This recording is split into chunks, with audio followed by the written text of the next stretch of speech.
Yeah, hello there and welcome back. So let us continue with our lesson over here, and in this lesson we are going to create our Flutter app, and also we'll be adding some of the dependencies for our macOS app development. So let us continue over here, and in this particular folder I'll just go and right click, and I'll add a new let's open a terminal over here. And with this terminal, okay, so let me close that one. I'll create a Flutter application. You can just create by VSCode or any other IDE, but I'll use a command prompt over here. So I'll just use a Flutter command, Flutter Flutter create, and the application name, let's say Mac app, and then what we can call it as org. And if you have organization, then you can just keep it. If you don't have, you can just skip it or just give a fake name. But this is really important when you are launching your application to your Mac store or the Apple store. So let's keep some over here. So I'll just give dev.r day1, right? So I'll just hit enter, and that's it. Particularly create a Flutter application for us, and I'll just go to cd and I'll just call it as mac_app folder, and let's look inside. So we have all of the files over there, and let's open. So I'll just go inside that, and I'll just open in the VSCode over here. So just code dot, right, so that should open in the VSCode over there. So let me close all of this. Yes, I trust it, and let me close all of this. Now you can see that we have a application over here, and we open up in the VSCode. So let's look into it. So let's me arrange it properly, and now we can see that we have our Android, iOS, Linux, macOS, as well as the web and the Windows folder. But we are just we'll be focusing on the macOS over here. And if you haven't enabled the macOS build over here, or the desktop for the macOS build, you will not able to see that particular folder. For that, you can also run some command to enable that one. Let me open the terminal up again over here. So in this terminal, what you can type is Flutter and config that you want to do some configuration. So that's enable, and you want to enable the Mac OS, right? That's the desktop. Just hit enter, and you'll see that the setting or enable the Mac OS desktop value is to true. So by default I have already set it to 2, and then if you have done that, then you should recreate your project, and you will be able to see the Mac OS folder over here. And for that, to create and build a macOS app, you will require a Mac OS over here, and you cannot do that on the Windows.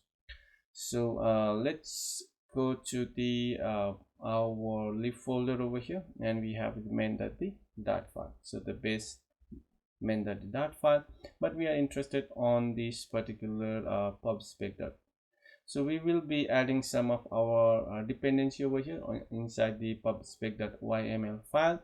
So I guess you have some basic concept about the Flutter development, so I'll be not explaining all of this stuff. So let me go to the dependency section over here. We have a dev dependency and the dependency section over here. We'll be adding some of on the both of these. So let me open up the browser over here, and we will search for some of the dependencies that we will need. So first of all, let's go over here and we'll search for the let's see Mac OS and UI, right? So this is the UI that we are the package that we'll be using to create a native looking Flutter app. So you can see that it has the UI that is quite similar to the native Mac OS. So we'll be using this package to create our application. So let's go on to the installation over here, and then we'll just copy this dependency over here, and let's go back over so that we can add in the both of those. Okay, so let's add that dependency over below this Cupertino. So just paste it over here, and then we'll add for another dependency. So let's go over here and let us search the another dependency that will be of the Hive.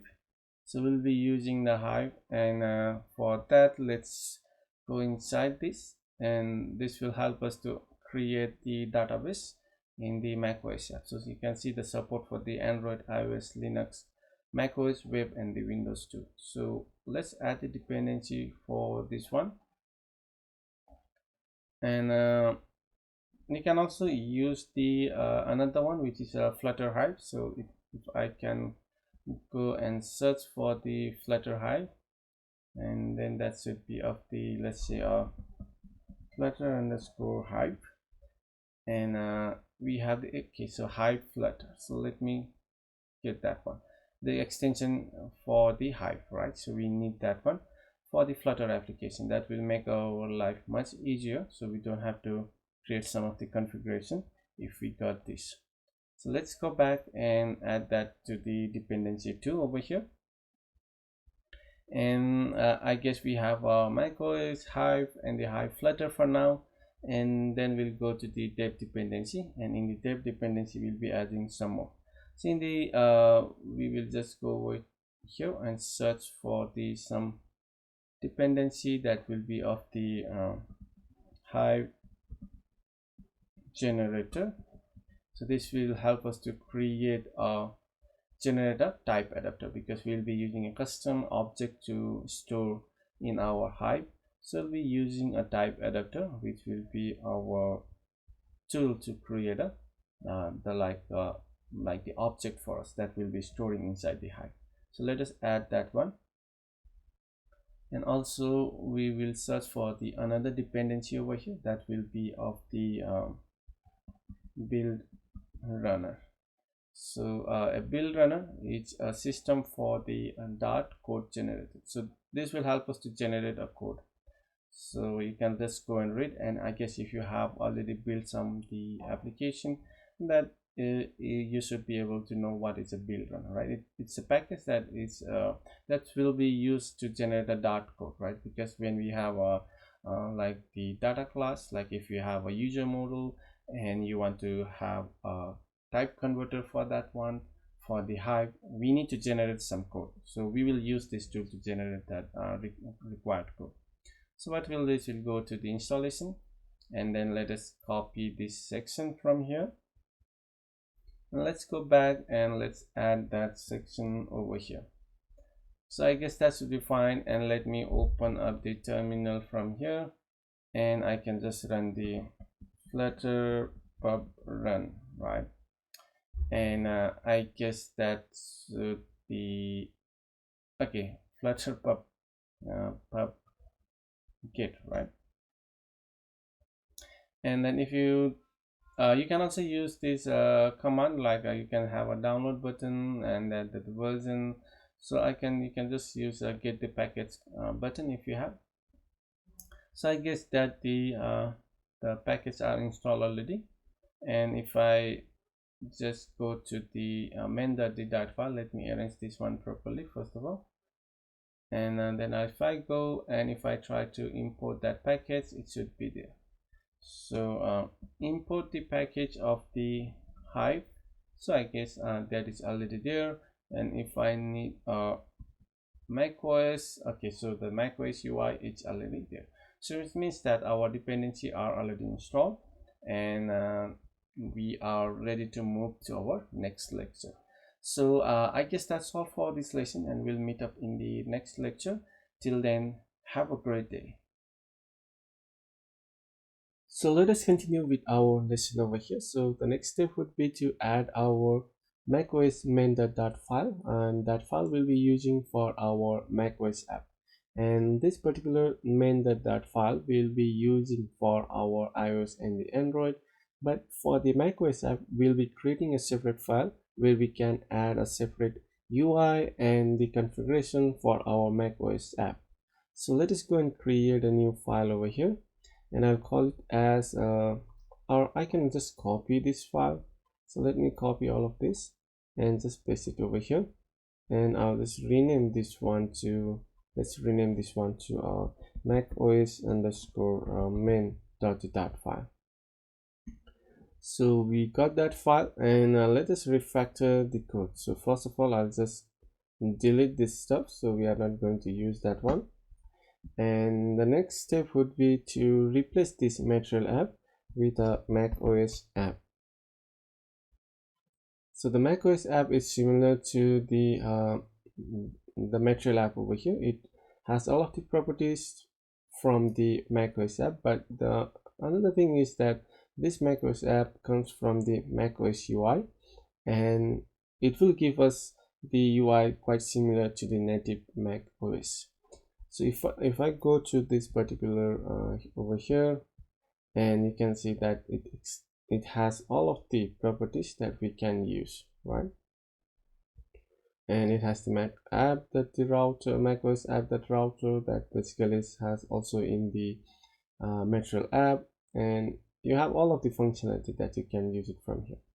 So what we will be using is, let's go back over here in the theme. I will first let's set the title as the Mac OS demo, and for the theme I will set the theme something for this one as the Mac OS theme data, and I'll set it to light from here. And for also I can use the dark theme that we have, Mac OS, right? Mac OS theme data that we have, and I'll set it to dark over here. You can also set the theme mode, and I can just say theme mode the system, so we can pick it from the system. So you can see basically it has all of the properties that material app has. And for the home page, let me go and set it as just a home page over here. So this way we will have just a home page over here. And then other thing is that we will have to clear it all of this, and so just remember that the macOS app is quite similar to the material app. So if you are using creating an app for the native app, we'll be using a macOS app, but you can also do it from the material app, but the UI will be it will be same as the Android and the iOS. It will be using a same material UI. But if you want to get a native look, so we have to use we'll be using a macOS UI to get some UI customization for our Mac OS app itself. So I guess that's all for this lesson. On the next lecture, we will go and refactor our code on the home page. Till then, have a great day. Let us continue over here, and the next step would be to just clear it out this one. So we'll be not using all of this. So let me clear the comment from here. And I guess we will be not using this one too, and let us clear it out this one too. So let me clear this, and I guess I can just remove from the whole section for the scaffold, because we are not going to use a scaffold over here. So we have a build function, so here we need to return a scaffold basically, but what we will do over here is we will return something different from here. So that will be a Mac OS window, and I'll just return this one over here. You can see it takes a title bar, a sidebar, and the background color, right, and the child widget. So let us implement this one, and then this macOS window will have the other option for us to implement, like a sidebar, set the background color, and all of this stuff. So what I will do is I will go and implement the sidebar first, and also we have a child property over here. For this child property, what we will do is we will just let us return something from here. I'll just say const of the center, and in the center I have a child, and child I'll just set it as a text from here, and I'll just say it as let's home or something for now. And then the sidebar, we will just go and implement the sidebar, and it takes the builder and also a min width. So let us arrange it properly. So let me arrange this one to over here. And yeah, so for the min width, we will just give some minimum width for our sidebar width. So let's give something as a 200 over here. And also we will have a start width, so it will start with 200. Now these two need to be these two need to be same, and we will have a max width too. And the max width, let's say we have a 300 or 350, so which means that we can extend up to the drag the sidebar up to the max width of 350 pixels. And then builder, we have we need to pass the context and the scroll controller. So this is a build function, takes context and the scroll controller. Let us pass that one. And now from here we need to return sidebar items, right? Sorry, SID sidebar items. And this sidebar items takes some of the properties. The current item. So I guess what I will do is let me move this one to the up, right? So let us move this line to up, and let us set the items to the at the end. So the current index, we don't, it takes as an int variable. So let's go up here and create an int variable of the current index, and let's just have a default value of 0 for that one. So unchanged takes a function, and it takes the function with a parameter type of int. So we can just set it as a value, and then whenever we click on or whenever we change that, what we want to do is we set the state of our current index is of equals to the value that we are getting.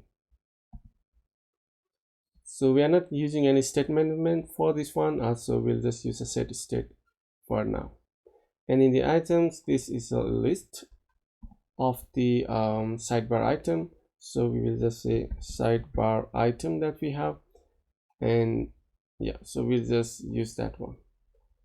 Let me arrange this one properly. So and then we can set this one as a widget.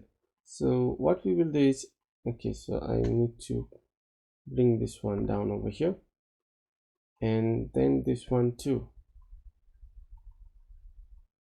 Okay, so let's give something, a text over here, text, so text of the, let's say as a home, right? And then we also have all of the other properties over here, like the leading label, selected color, unselected color. So we have all of the stuff we can set. So let's set a leading for now, and leading, let us give as a macOS icon, and with this we can set an icon from the Cupertino icon, right? So Cupertino icons dot the we can set something like a home, and then I guess I can set it as a const for now. And also we can set the something like a selected color, so we can set as ULR as colors dot the let's set the color of something like when it is selected, let's say it's green, or the green accent. So when it is selected, we will give some different color. So I'll just copy this one, and let me paste it for, I guess at least 4. So 1 2 3 4, we have a 4, and let me remove this one too.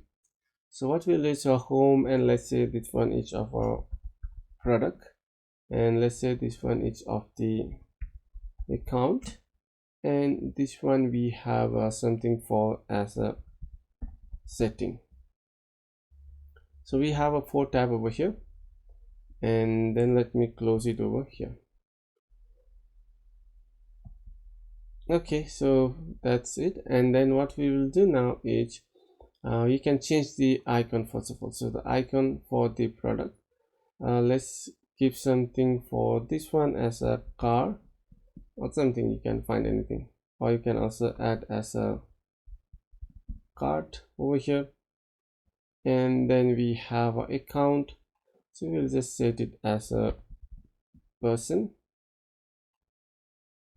And for this one, I guess we have a setting icon, and we'll take that one.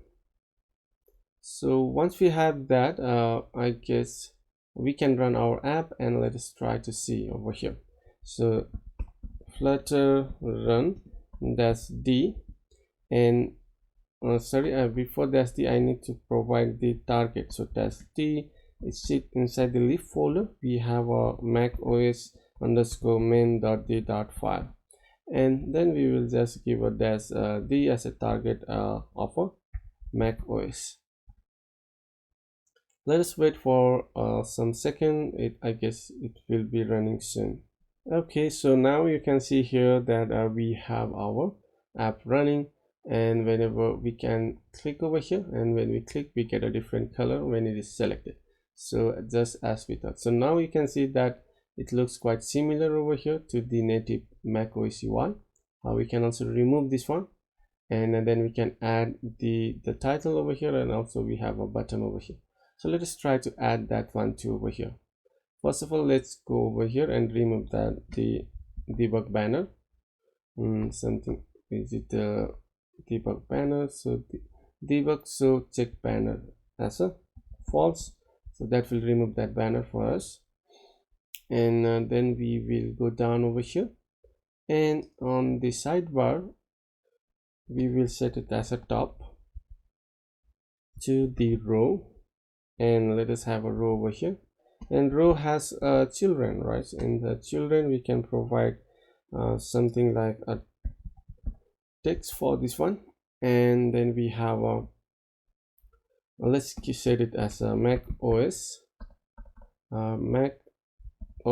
let's say a demo, and then we can add an icon or something else to over here. So I'll just add a text over here, but for let's go to down over here, and we also have a button over here, and for that we'll also set it as a row over here. And inside this row we will add a children, and this children we can set up the let's set up the icon first of all. So let's say a Mac OS icon over here, and icon will set this as a Cupertino icons, right? So we have a Cupertino icons that the let's say person, and with this we can also set the text. Let's see a text of the, and then this text let us set it as something like an email. So demo at a gmail.com, and then we will just set this one, let us set it as a const. So that should be fine, and let us try to rerun our application. So let me just run the command one more time over here, and just wait for a few seconds. So here you can see that we have that on the top we have this macOS demo app, and then we have in the bottom we have something like a email over here. So that looks fine, and our banner is also gone over here. So this looks quite good over here, and we'll continue with it on our next lecture. Till then, have a great day. Let us continue over here, and the next step would be to add all of our pages for the sidebar item. So when we click on this home page, we want to go to the home page. When we click on this, we want to go to the product page. Similarly for the account and the setting. So let's continue with add, and I'll just go over here inside the lib. I'll add a new folder and call it as a screens, and then inside the screen we will have a new file and call it as a, let's say a home screen.d.file, and let's add this state full class over here, and then we will create a home let's say a screen, and just import the package. So we'll be using a Cupertino over here since we are dealing with the macOS app. And from here what we will do is we'll return a const of the let's say a center, and the center has a child, and child we will provide the text of let's say a home screen, and then let's set this one as a const 2. So we have that, and we need to create a 3 more. So I'll just copy this one and paste it inside this screen too, and this will be of the, let's rename this one, and let's say product screen, right? And then we will rename this one to the product screen. So let's rename this one product screen, and let us copy this one. So we can just copy this and paste it over here, and here, and over here, and over here we will just set it as a product screen state. So we have to change this one too, and here we can return a product screen. So we got that, and let me just copy this one too, and then we'll have another one. We need to create a total 4, and this one we'll just rename it, and we'll create as a, let's say, account underscore the account screen, right? So we got that. With the account screen, I still have to rename all of this stuff, so let's just go and set it as a account screen, and then I can just copy this one and paste it over here, and here, and here too. So we also need to replace this one and set it as a account screen state, and just set it over here, and here we will set it as a account screen. And finally we have a one more over to go over here, so I just need to copy this one and paste it over here. So let's do that one. Finally we will have a settings screen, right? So setting underscore SER screen, and then we'll go over to this part and rename it as a settings screen. So I can copy this part again, and then I can paste it over here, here, and here too. So we also need to set this one as a setting screen state. So just copy and replace it over here too. And I guess we made something mistake. Did we set something wrong over here? No, where did we set it something wrong over here? Let's try to fix this. I'm not sure what went wrong. I guess let me close this one, and let me try to open up. We have a settings screen, and I guess we have set it correctly. I'm not sure what went wrong over here. So let me just replace all of this, and then it's still giving me the account screen error. I'm not sure where that one is coming from, so let me just delete this one. I guess it's the caching problem over here. So I'll just copy this particular file and paste it over here, and that one will just set out the rename this one and call it as a setting underscore SER setting screen. And once we have that, let us see why it is taking a bit longer time over here. It's taking a bit longer time. I'm not sure what went wrong over here. I will try to restart this one. So I'll just close the window over here, and I'll try to restart my app again.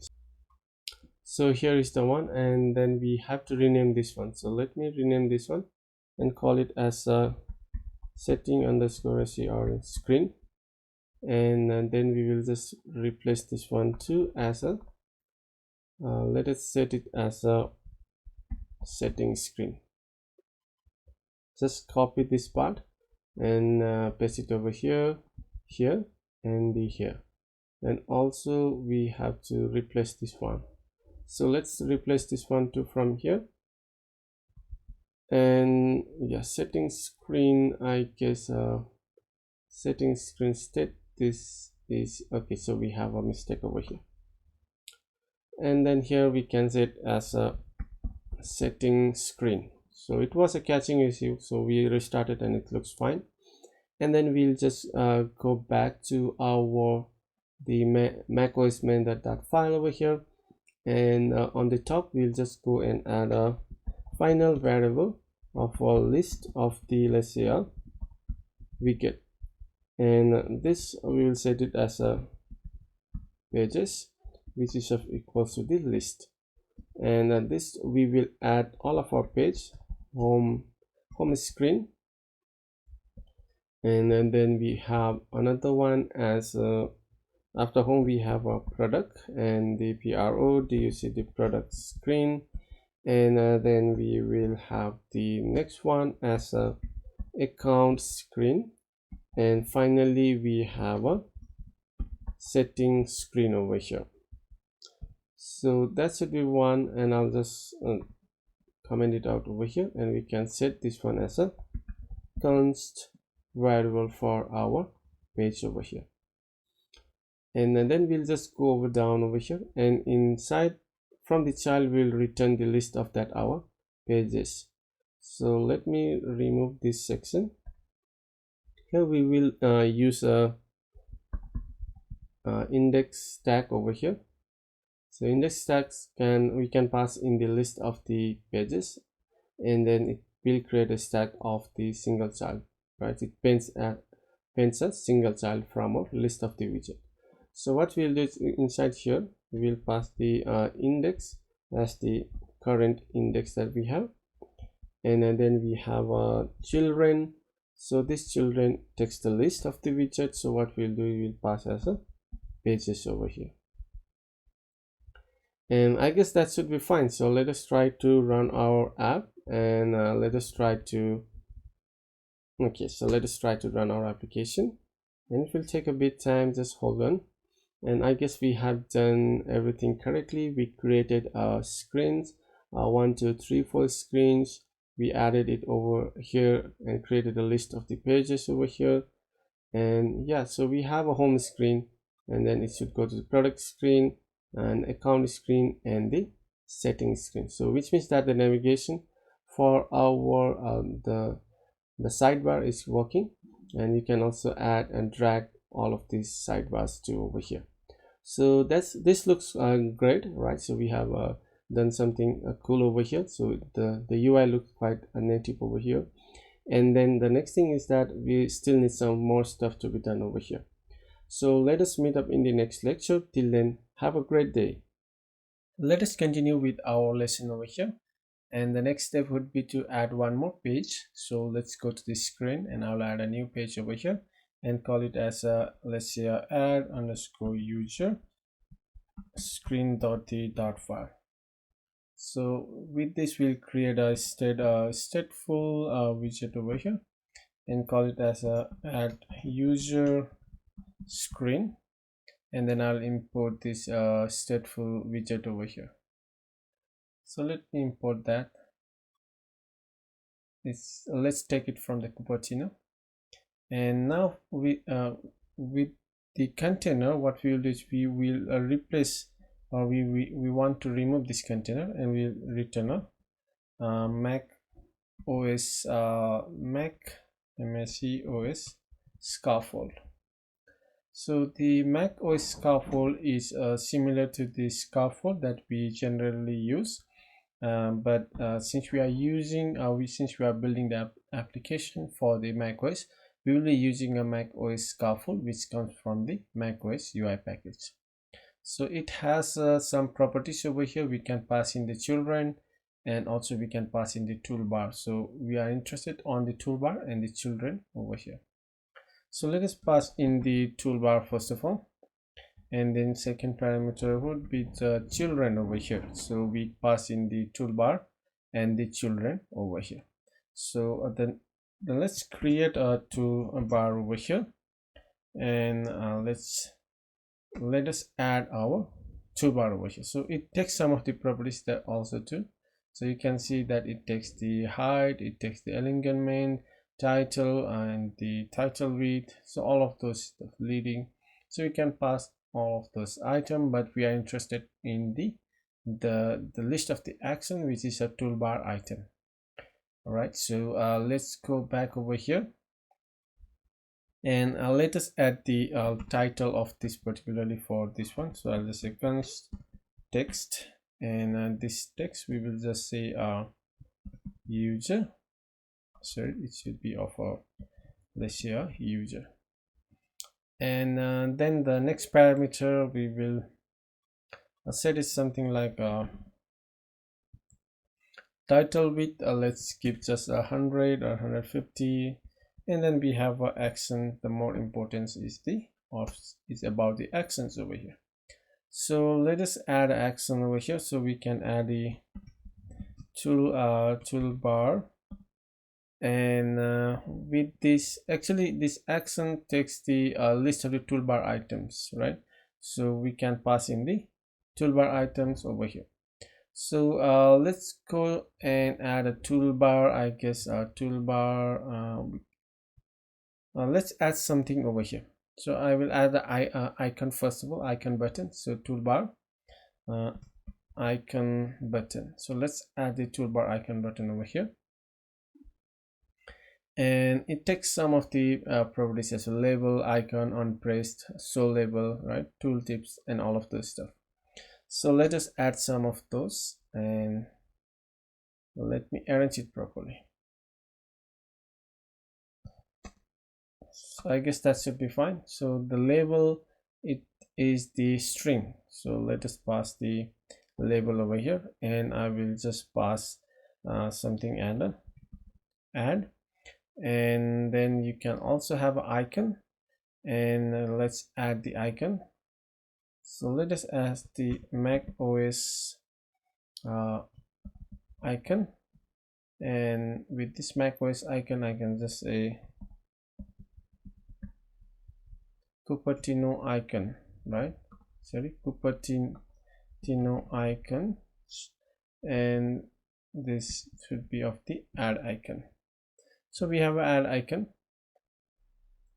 So label is basically whether you want to show the label or not. So it takes a boolean. So I can just show true or false. So let's say a true, which means that we want to show that particular icon. And then we can also add the tooltips message. So basically that's when we move the cursor over there, what will be that tooltip over there. So I can just say add a new user or something like that, and that should be fine. So what I will do now is I can just copy this, right? So let me give a comma over here, and it says that I need to quick fix. Let's add the Cupertino const modifier, and then I will just go to this one particularly over here for now. Just copy this, and I will add one more button, or I can just I guess I can just call it as a save for now, and I'll just say that this one as a, can I find a save button or something over here? No, I guess we don't have that. So add, yeah, I guess I'll just add that's icon. So add a new user, that should be fine.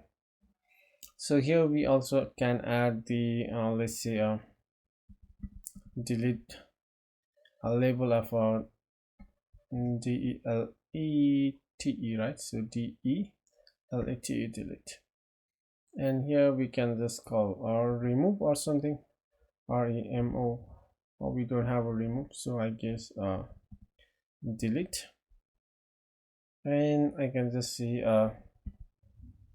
delete a user. So let's call it as a delete a user. So let's just add two of them, and we can also add a lot of other stuff, but currently we just want to add a save and delete. And then on the children, let's go to the children side over here, and here we will return content area, right? So it should be from here, content area, and the text of builder. So in the build we have to pass in the build context and the scroll controller. So here we will pass in the context, and then we'll pass in the scroll controller. So I guess that should be the one. And body might also, we need to return something from here. So let us try to return. I guess we just have to pass in one bracket over here, not the two. And then I can just close it, and I guess I need to close. Okay, so it's already there. So over here what we will do now is let's add some what we want to return. So we can return here some column, right? So I guess we can return a column, and that column has a children over here. So I need to fix some of the error over here that we are currently having. I guess that it may be due to the const that we have passed in over here. So I need to remove that const, and I guess I can pass in the const somewhere here. So that should be fine. Okay, so we got removed. And then what we will do is, I guess this column we can still grab with something, right? So I guess we can make it a scrollable. So I can wrap it with the let's say widget, and I'll just wrap it with the single child child scroll view, right? So single child scroll view. So we'll wrap it with that one, and I guess that should be the one. So we need to add something over here. So we need to add a form, right? And then let's try to run our application first of all. So flutter run, and that's t and slash the we have a lib slash the I have a macOS underscore the main the dot file, that's d for the desktop on the Mac MSC macOS. So I guess I have the directory is not found, so I guess I need to restart the VSCode. Okay, so I have restarted the app, and let's try to run that command one more time. So let's wait for it to complete, and it may take a bit of time. So let us wait for it. So I guess we have done it correctly. We just have to add let's add the const over here too, const, and then we need to fix that one. Okay, so currently we don't have any place to navigate. So in the home screen, let us add one button, so that when we click on that, we will navigate to this particular page over here. And for that, what we'll do is we'll go over here. I guess it should be of the home page, and in the home page currently we just have a center text over here. So what we will do is I guess we can remove this one. Let us remove all of the stuff, and from here let us return macOS scaffold 2, and here we will just we can add the children first of all, and we can pass the content area. So CONT and the content area, and then it takes a builder. So in the builder I can pass the context and the scroll controller, right? So SCROLL scroll controller. So we got that, and let me fix this issue over here. And okay, so I pass in the two contexts over here.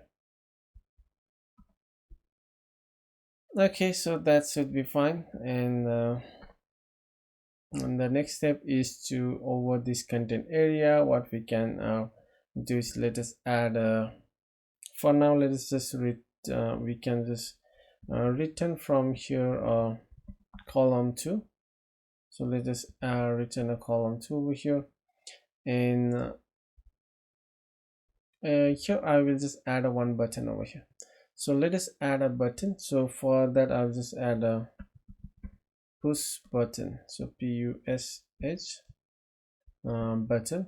I guess it should be a push button, right? So sorry, I need to add a children over here. So the children push button.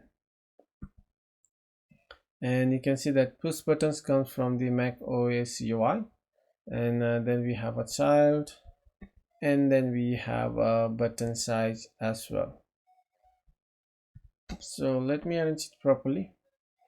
And then the button size, I guess we'll move on to the top over here. So for this button size, let me try to move it onto the top, and I'll just say button size. So I need to say a button button size that of the type is of the large or the small. And then we have a child, and for the child we can just say that is returns a widget. So I can just pass in the text const of the text and call something like let's say new user. And then also I can pass in the type is as a color over here.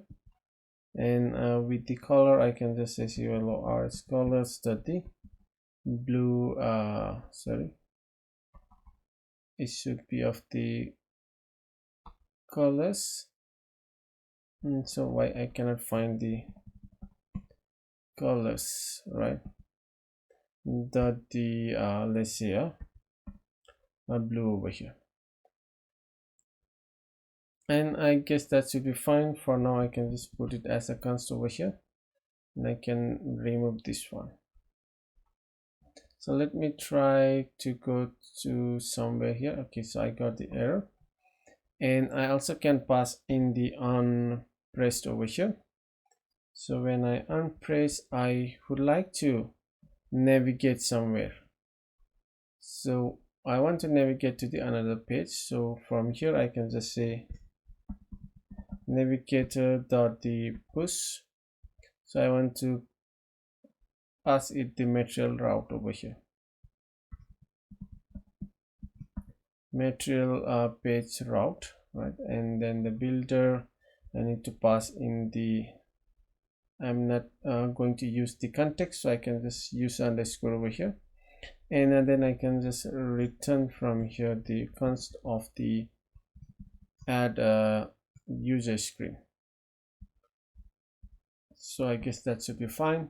And now I can just go to my app, and I can close this, and I can run a new one from here. So it will take a bit time, just hold on. Okay, so we got our app running, and we get a new button over here, and I can just click on this one, and we'll go to this particular page where we have a title and we have a button like a save and the delete. So you can see that we have a two button, one is to save and one is to delete. So we'll create a form over here, and let's do that on the next lecture. Till then, have a great day. Let us continue over here. So let us close this one, and let us try to add a form over here. So let's go back to the add user, and in the screen we can add a form over here, and it has a child, and then we can also add a form key over here, right? So let's go and add a key over here, and for that let me go on to the top over here, and I can just call it a final. I can just say let's call it as underscore key, and that will be of equals to sorry, that's the flow, it should be global key, and then the type would be of the form state, right? So form state. So we have a key.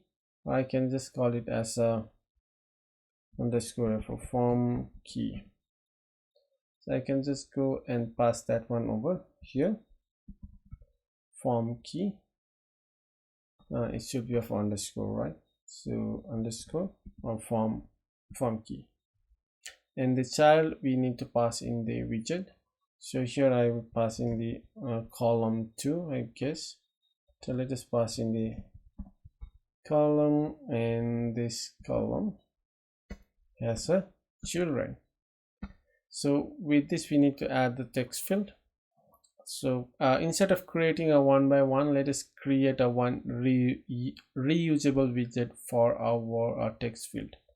So I'll go to the lib folder and add a new folder over here, and I'll call it as a base. So where we add all of our reusable base widget over here.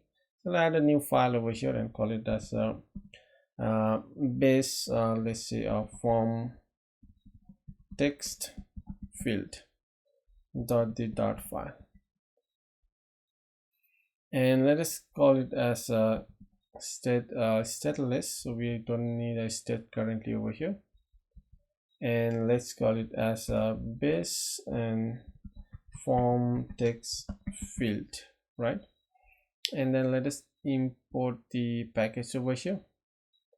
So let me import this one as Cupertino, and from here with the container what we will return is, let us return f flexible, so flex flexible widget, and inside this we will add a child. So I'll just arrange it properly. I need a flexible because it may grow or shrink, right? So I will add that one over here, and I will set Mac OS. We have a text field which is similar to the text field that we use, basically text field. So what we'll do is I'll go on to the top over here and create some of the final field, like I need a text editing controller, so which will be of a controller itself, and I will need maybe I need a final, let's say a focus node, and I can just call it as a focus node, and maybe I will need a text, sorry, I will need a final text input type, and let's say I need a keyboard, let's say a keyboard type, right? So it may be a keyboard type, and also I may need a text input action, so I can just call it as a, or I can call it as a text input action. So this should be also a final, and here what we will do is we'll try to arrange it properly, and then what we will do over here is we need to pass in all of those, so it will be of let us pass this one as a nullable and make it as a nullable for all of our field, so we don't have to make it as a required one. And then we'll just say this dot the controller we have, and this does the focus node we have, and this dot the keyboard type we have, and keyboard, and then we have finally this dot the text input action, and then we can go to this over here, and we will pass in the controller each of our controller that we have, and then the focus node that we have as a focus node that we have just created, and then we have a keyboard type, right? So we have here, and we can pass in the keyboard type as well over here. And then finally, last one we have as a text input action. So we may pass in the text input action over here. So we got that field over here, and the base field is ready. So we'll go to the add user, and then I can call that one. So I can call it base form field text over here. So we just need to pass in some of the variable over there. So I need to pass in the controller maybe. So let us try to add some of the more field over here. Let us go on to the top over here, and we will define the text editing controller over here. So let's say text it should be of a text editing controller, and let's say we have for the first name. So if IR is the first name, so it should be of a first name, which is of equals to a text editing controller. So let me try to duplicate this line, and let us rename this one. So it should be a first name, and then we have a last name, and then we can have let's say a gender, right? So we can also have a gender over here, gender, and let's say we have something over here for our, let's say email, and then we can have a phone, and then we can have a address over here.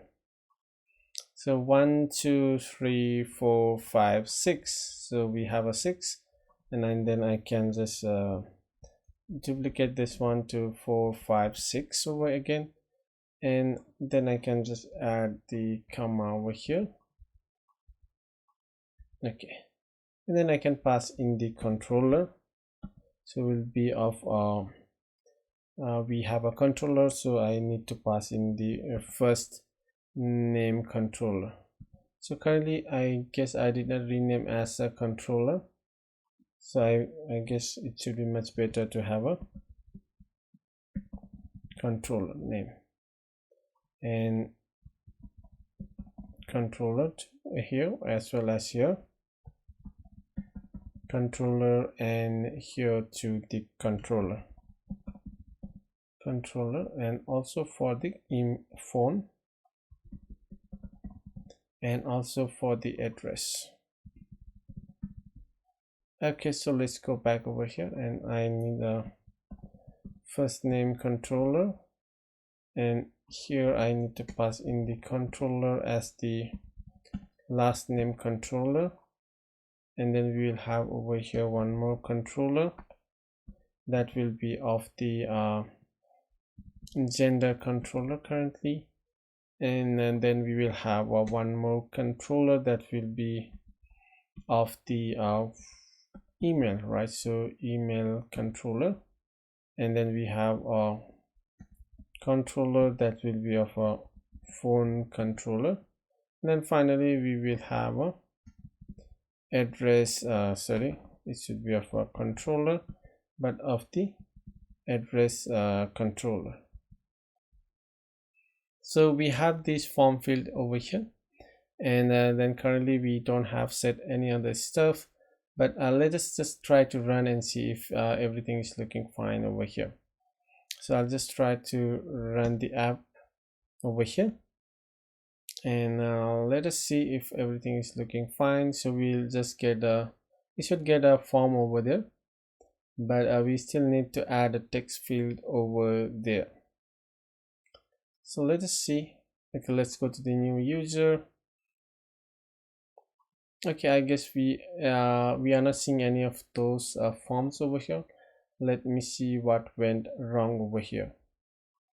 Let us try to fix this particular issue. So I get it may be from here. So flexible, currently we I guess we don't require this particular flexible, but later we will require it. So I'll just remove this for now, and let me just try to run it one more time. So just run it one more time and let's see if that give us some UI over there.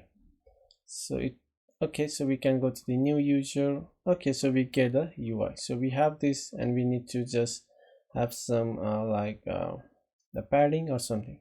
So let's go back over there, and I guess we will add the padding for our column.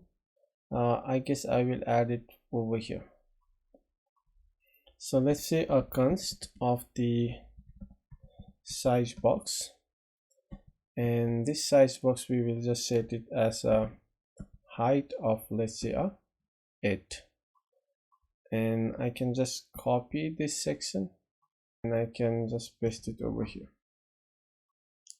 I guess everything will just require a height, and then we will just paste in over here.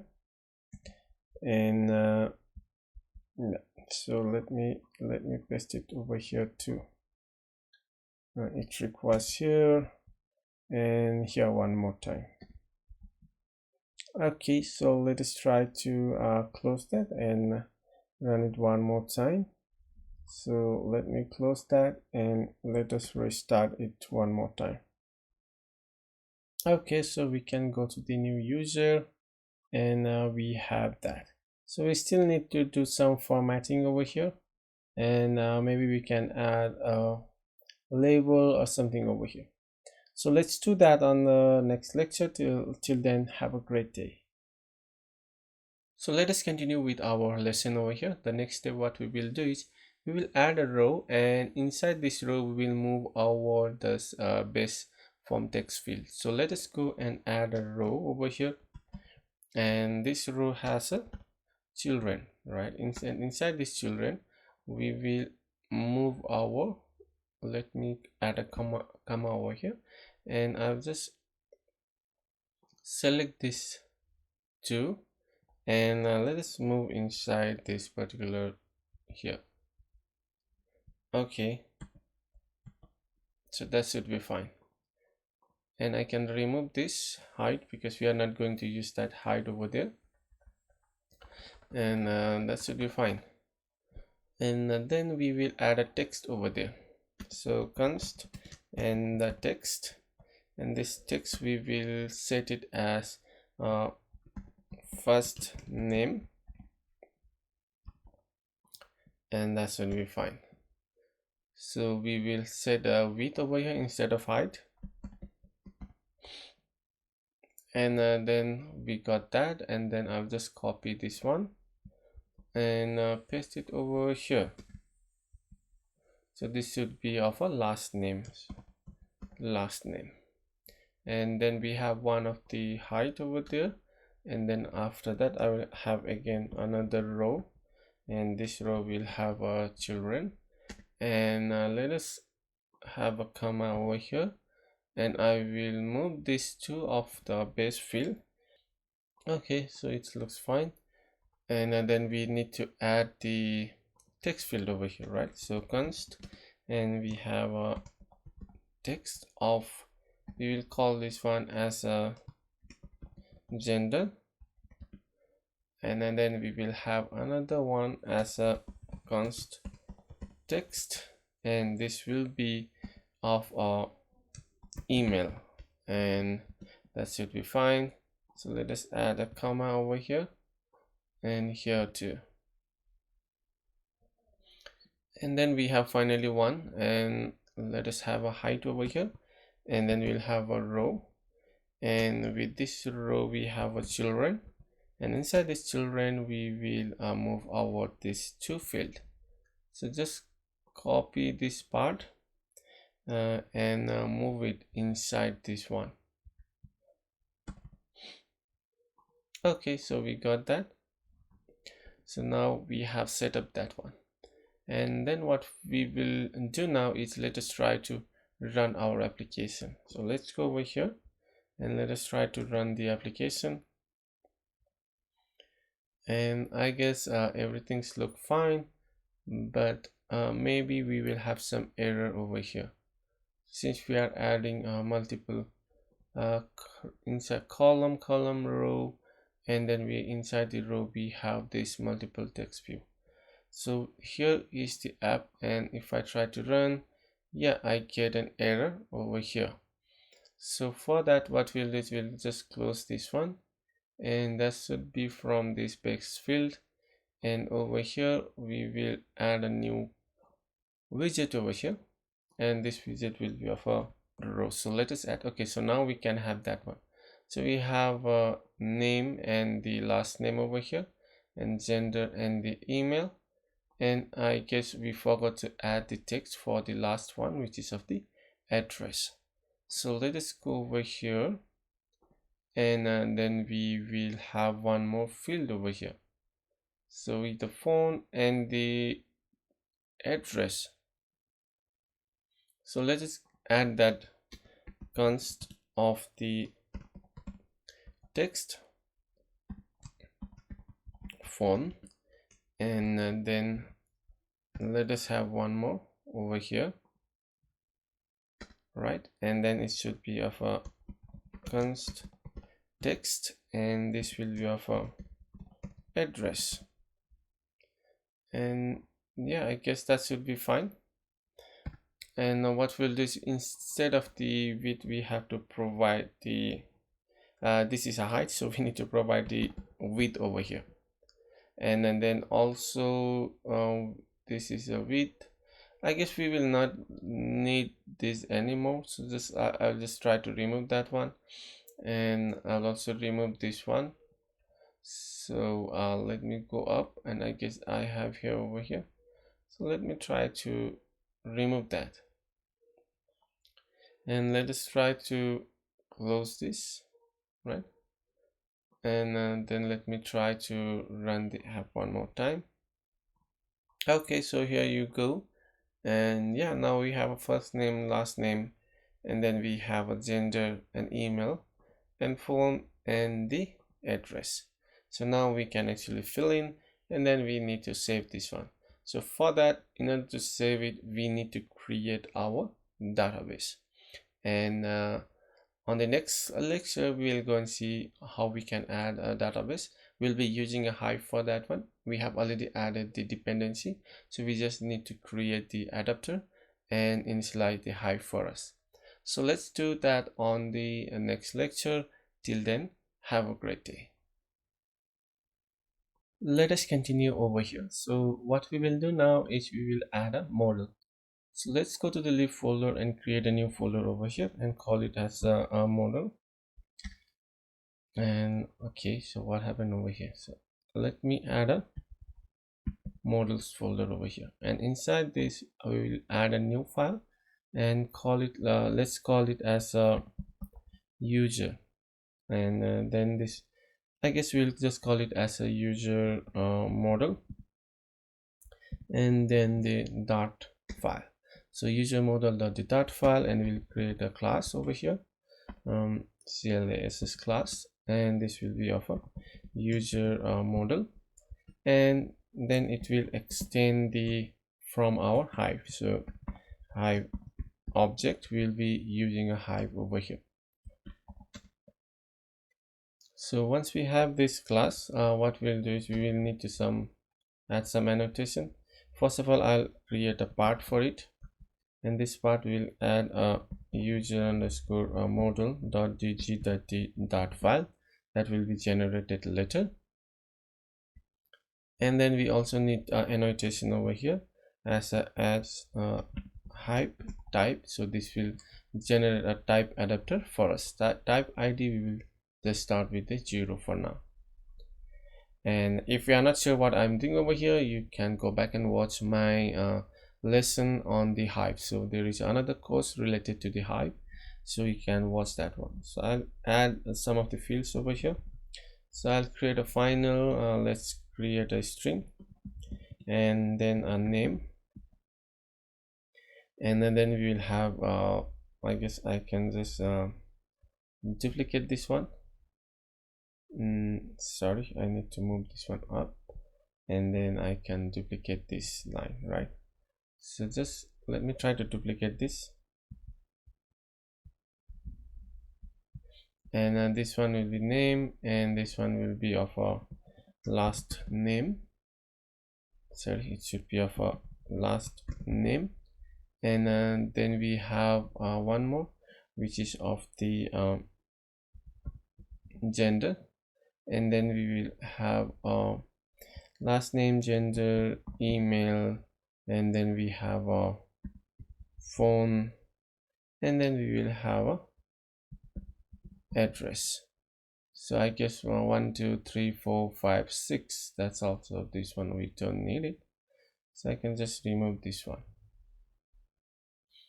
And for all of this, let's also add a annotation for each of the field as a hive field. So hive field over here, and then we need to add the index for this one, so we'll set it as a 0, and we will have another one, hive field, and this will be of index 1, and then we will have another at a hive field, and this one will be of a 2. Why did I click that one? Okay, I guess I can just copy instead of typing it, right?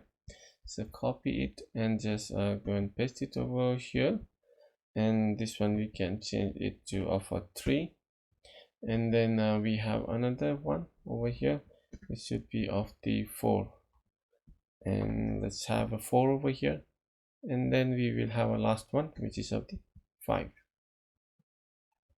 So we have a adapter, and also we need to create a constructor for this one. So let us add a constructor for all of our final fields.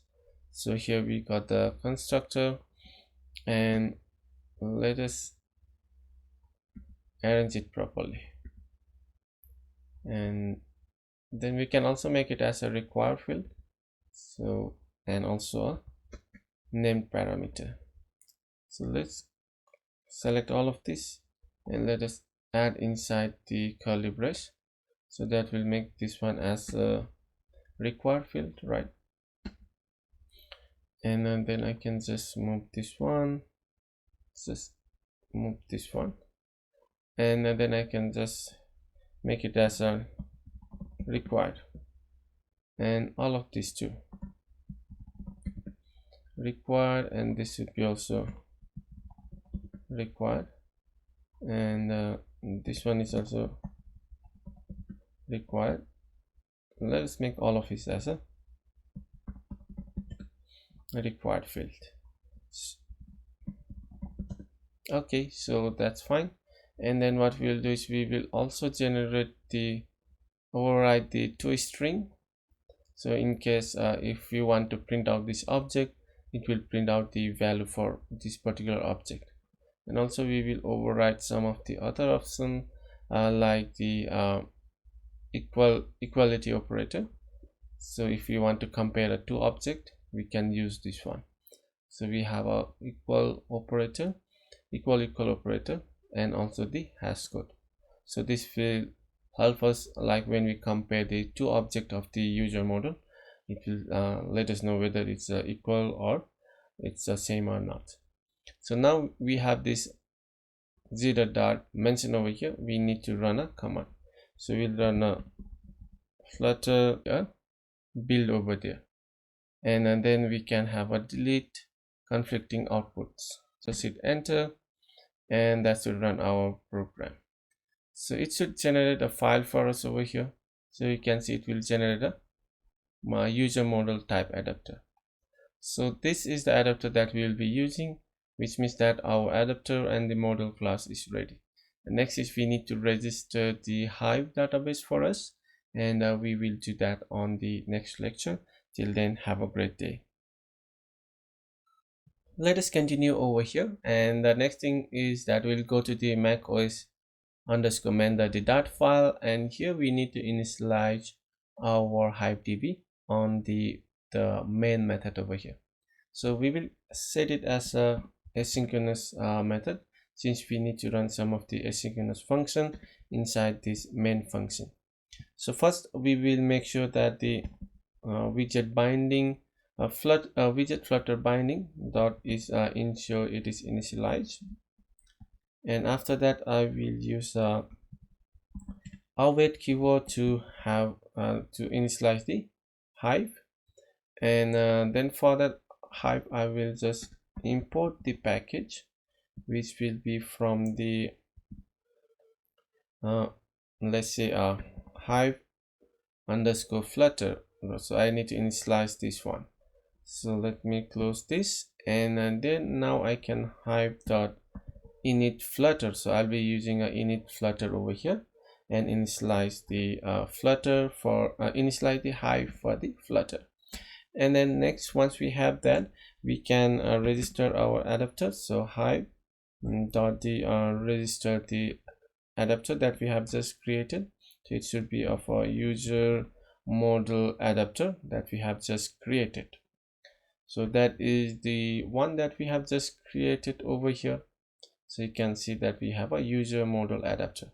So we need to register that to our Hive, because we are using a custom model to add, or we are saving a custom object inside the Hive database. So once we have that, we can also use our await keyword to open a box. So Hive dot open let's open a box, and the type will be of the, let's say, a user model that we have. And then we need to open a box, and let's call the box as the user underscore box. So this will be our box name. So that's it. So that is the one that we have to use to register our Hive box and the type adapter using an init Flutter. And the next thing is that we need to go inside our this particular page. Where is that page? Let's go to the add user, and here we need to initialize, or we need to get that box. So let's go on to the top over here, and on the top I will just add a let variable, and this let variable will be of a box, and then this box will be the type of the user model box, and that's a type of the box. So we need to import this one. So let me import this one. I'll import it from the Flutter Hive Flutter package, and once we have that, let's add a init function over here and initialize our Hive database. So let me comment out, remove this comment, and over here we can just call the let's call what we have a box. So I guess I'll just rename this one as a let's set it as a user box, and here over here we can do each user box each of equals to, now we can get it from the Hive dot the box we have, and then we will pass in the name of the box that we want. So it should be of a user underscore box, and that should be fine. And this box should be the same that we have registered. So if you go over here, we have registered a user box, and that need to be the same over here. So we have registered a user box, and also we need we forgot something over there. So the another thing is to have this controller dispose whenever we dispose our this particular widget, right? So it should be of a dispose over here, and then we need to dispose all of our controller over here. So first is the first name controller dot, we need to dispose it, and then we have another one, last name controller dot the dispose, and gender controller dot the dispose it, and then we also have a email controller dot dispose it, and then we will also have a phone controller dot dispose this, and then finally we have a address controller that need to be disposed. Okay, so that's look fine. So now we have our user box. What we can do now is we can actually use that box to store our this form field. So let us do that on the next lecture. Till then, have a great day. Let us continue with it over here. And once we have the user box, let's go down over here and create one function. Let's create a function over here. So I'll just call it as a void function. Sorry, so it should be of a void because it doesn't return anything. Void, and let's say add a user over there. And this user should be of a asynchronous function because we want to do some asynchronous tasks over here. First thing is that we will have a user object over here, and for that let's create a final variable of the user, and that will be of a user model that we have, and we need to fill in all of this, right? So let's arrange it properly. So first name, last name, gender, we have email, and then the phone, and then the address we have.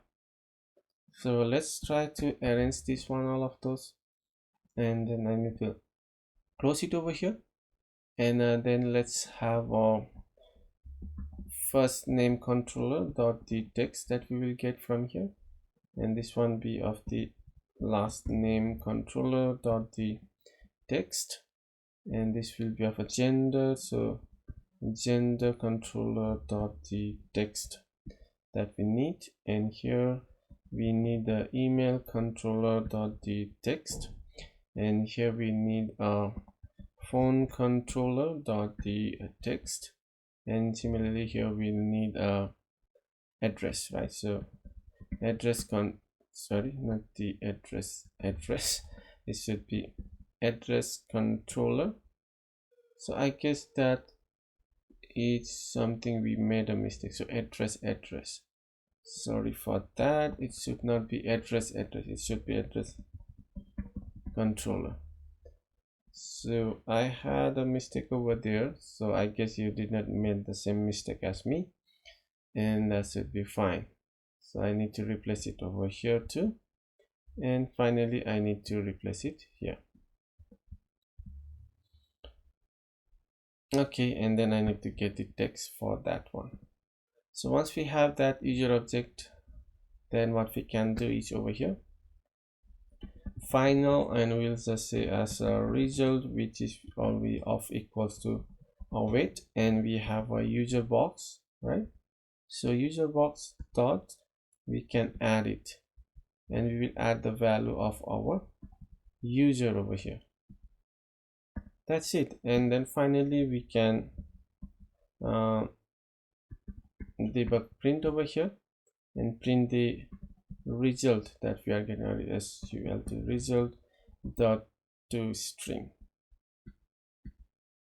Okay, and this looks fine, but we can also validate the form. So from here I will just go and call it as a final is valid, and which is of equals to the form key that we have, underscore the form key, that the current state that we have, and check let's validate it,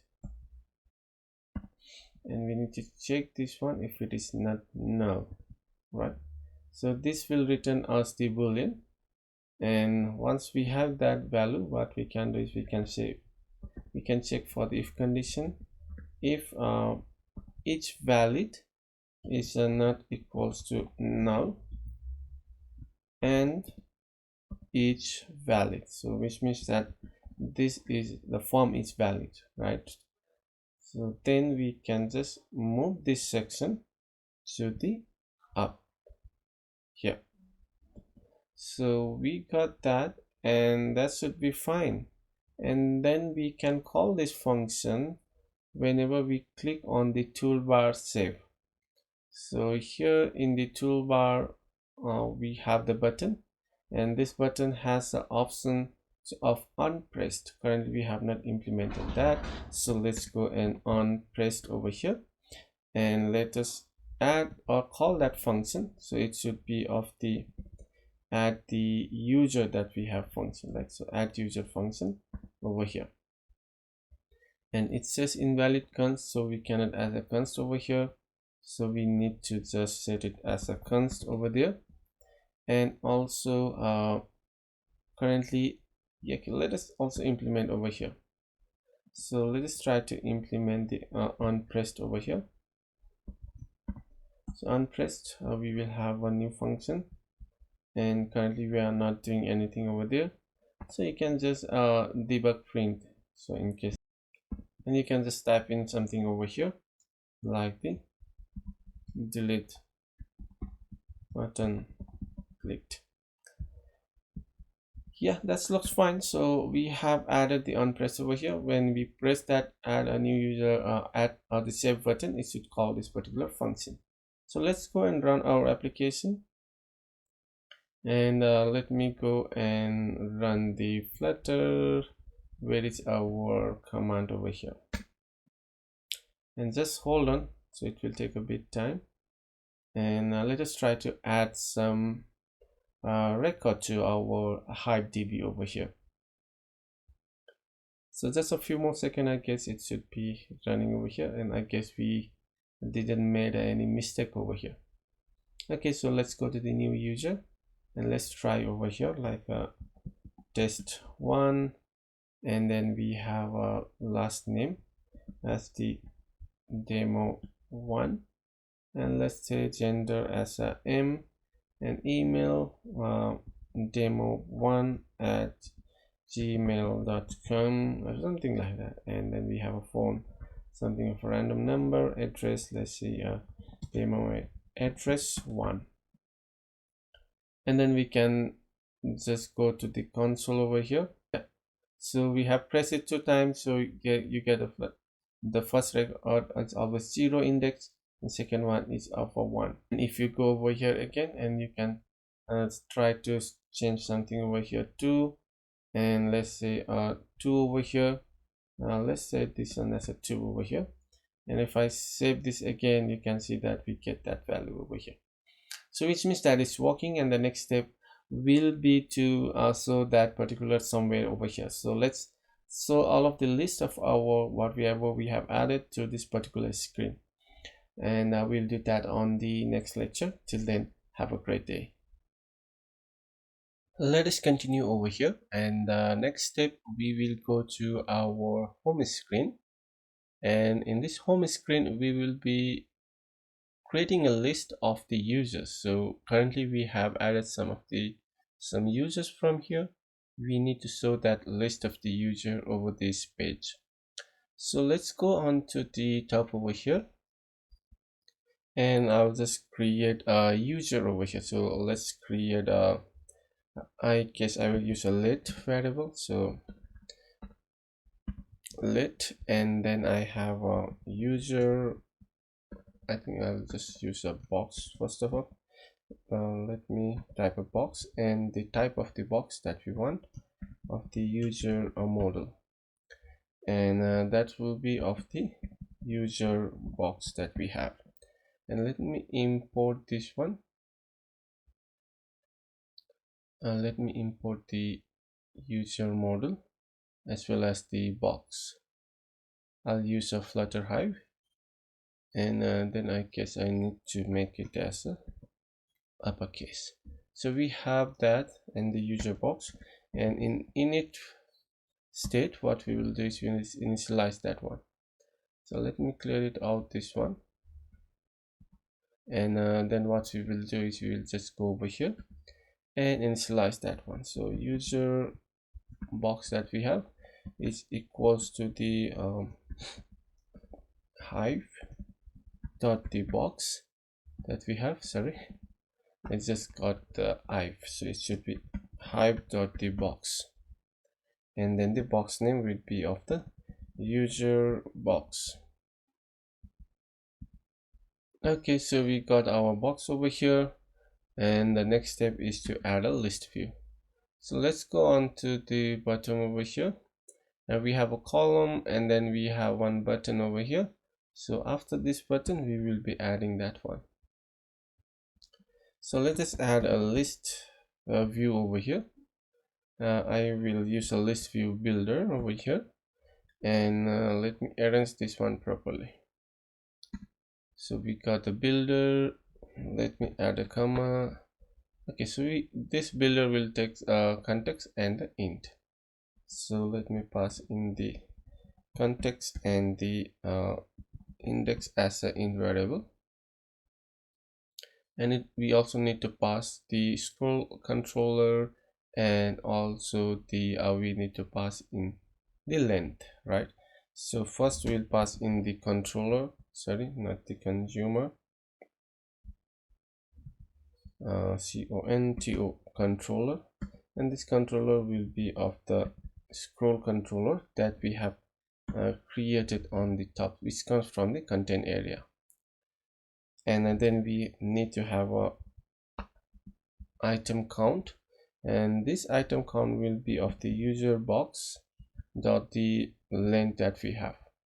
So this will give us the length for the item count for the list view, and then we'll go inside this particular list view builder, and I'll just create a final user which is equals to the user box that we have dot the get at particular index that we have, and we will cast this one as a user model. Okay, we got the user model now, and after we got that, we can just once we have that, we can just return a widget from here. Let's just return a card or something. So you can return a card, and it has a child, and for the child let us give us a padding over here, and this padding, let us add some for the padding. I guess we can use the it, right? So padding, and I'll just give the const it instead all of the value of the it.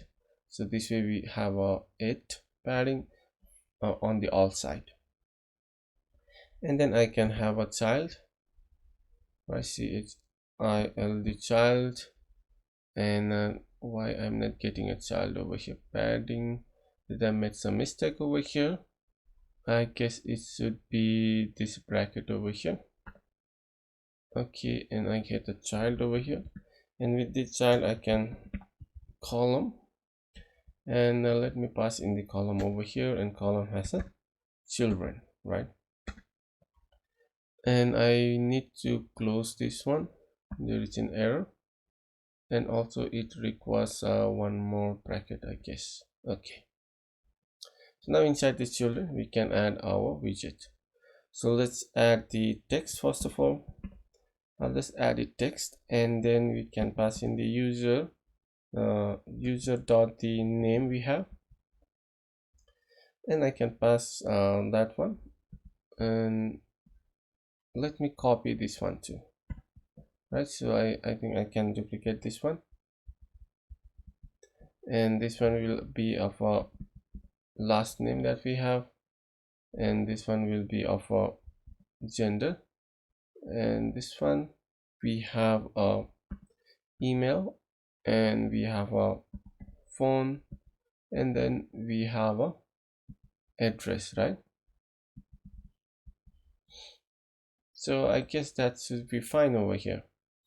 And this list builder, what we will do is we will wrap inside one of the more widget, since it is a growable, so it can grow to very large. We can add to expanded, or we can add it as a, so I will add inside the flexible widget over here, and then what we can do is we can just run our, let us try to run. I guess that should be fine over here, and let me run that.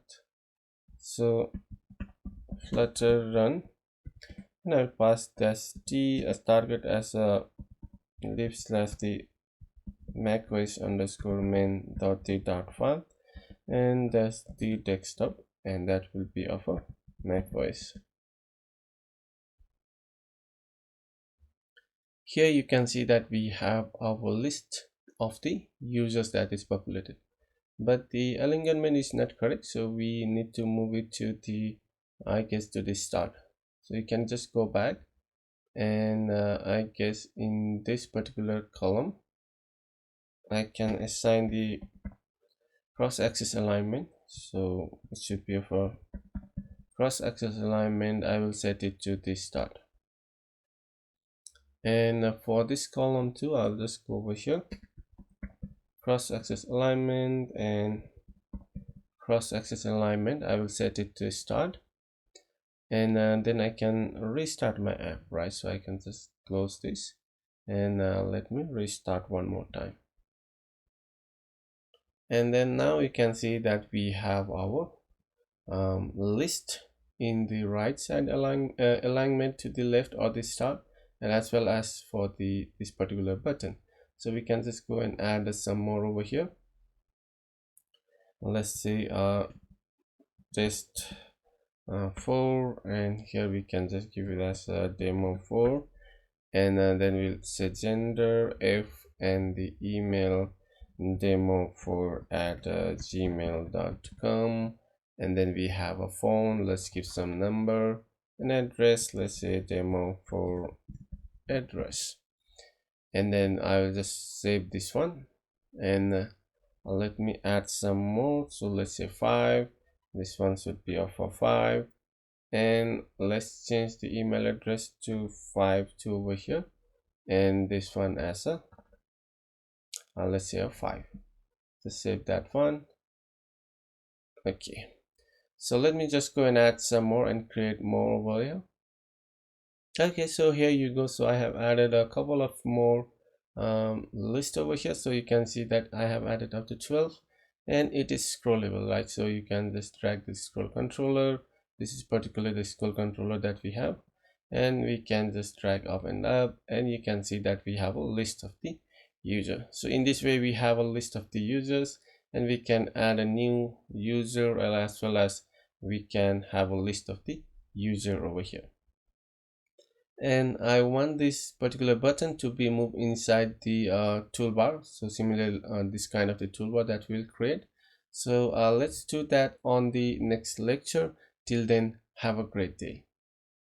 Let us continue over here, and the next step is, let us try to move this button or replace this with a toolbar. So what I will do is I'll just go to the macOS scaffold, and inside this area, and I can add a, inside this the scaffold I have a toolbar option. So I'll just create a toolbar over here, and let's create a toolbar over here, and let me add a toolbar. And this toolbar I can set the accents, right? So first of all, I'll add accents over here. It takes a list, and then in this action I will add a, let's add a toolbar, and then it takes a few of the let's say a parameter over here. So let me try to arrange this one, and so I guess that should be fine. Sorry, now let me arrange it properly. And then I have a label. So label is a string. So let me set it as a string, as a new user, right? So we can have a new user over here. So I just need, okay, so I need to add in the, okay, so the new user, and then we have a widget of the icon. So I can use the macOS icon over here, right? So let me grab that one, and let us add the Cupertino icon. So Cupertino icons, right? So Cupertino icons dot, we will say as the add, we will set the show label as the false over here. So we don't want to show the label, and then we can show the tooltip over here, and the tooltip we will just say as a add new user, right? So add new user, and then after this one we will set the on click. So we have on pressed, and that takes a function over here, and this function we will call our route. So let's go and copy this route from here, and just copy this and then paste it over here. So we got that, and now I can just remove this particular button. Okay, and that's it. So I can just run my app again. Let me try to run the application. And yeah, here you go. We have a new button, toolbar button, and when I click on that, it goes over there. So we can also add some of the title over here. So let's go to that particular action toolbar, and here I can just add the label, or I can just add the title, I guess. So the title, and it is a string, so it is a widget, so I can pass in the text over here. Sorry, it should be of a text over here, and this text we can just pass in the something like a home over here. And then also I can set the title width, and then you can just set the width for the title. And now I can just go back and try to run my app again. Just close this, and I will run it one more time. And here you go, we have a title too. And next step, let me open up the browser over here, and let me go to the browser. And if I go to this particular package, macOS UI, you can see you have a lot of the options that you can actually customize. So you can have a look and feel of the native macOS UI. So we are interested on, let's go down. There is a modern window look, and the new look of the macOS app was introduced in the Big Sur, which is the macOS 11. So if you want to match that new look, we need to add this particular code. So I'll just copy this code from here, and it has mentioned that we need to add this into the Mac runner and the main Flutter window.swift file. So I'll just go back over here. So let me go back to this project, and I'll just close this one. So this is basically, if I go over here, and you will see that the UI is the toolbar is over here, but actually it should be together over here in the new UI.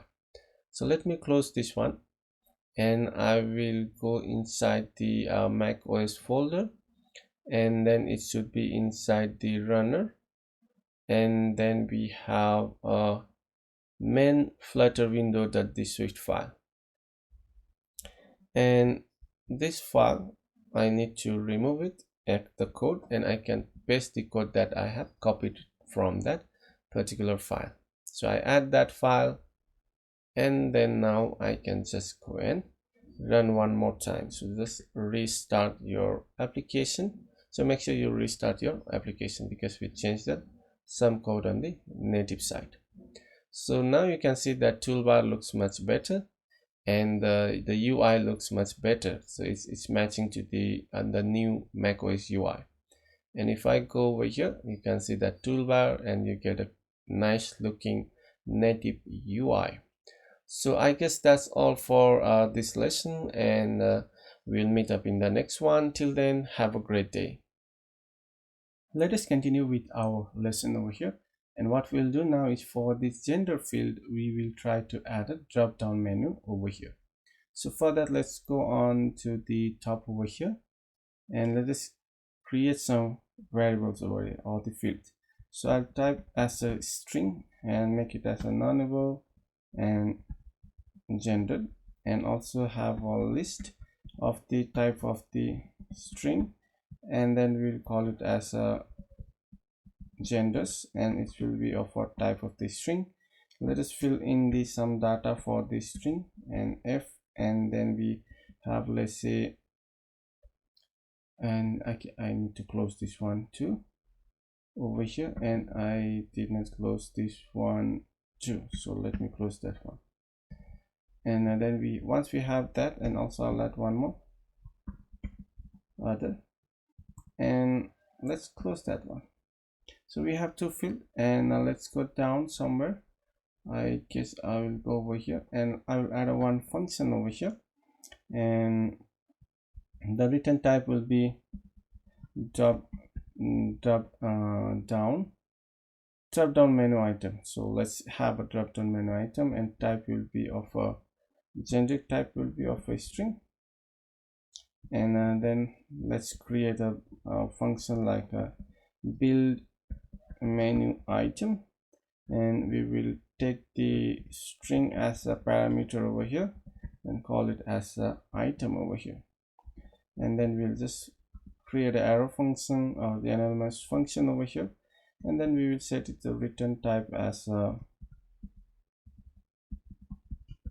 drop down menu item. So it has some properties that we need to fill in. So first of all, I'll just arrange it properly, and then let's arrange it properly. The one that we need is a value first of all, and this value will be the item that we are getting in, and then the child we have to return a widget over here. So for the widget, I guess I'll return a text from here.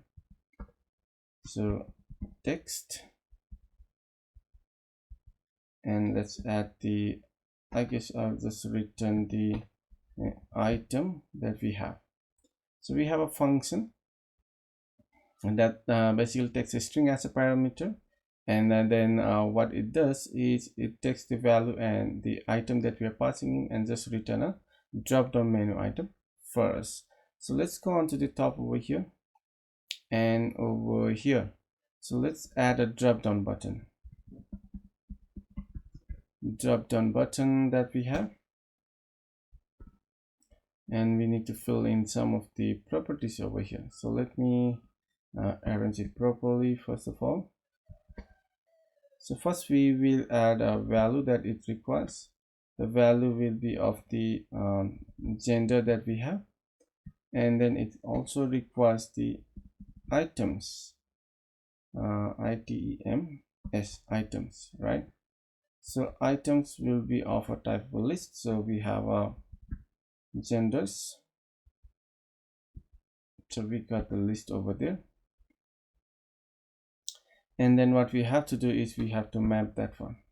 So map it, and then once we have the item, then we will just pass in that item over here.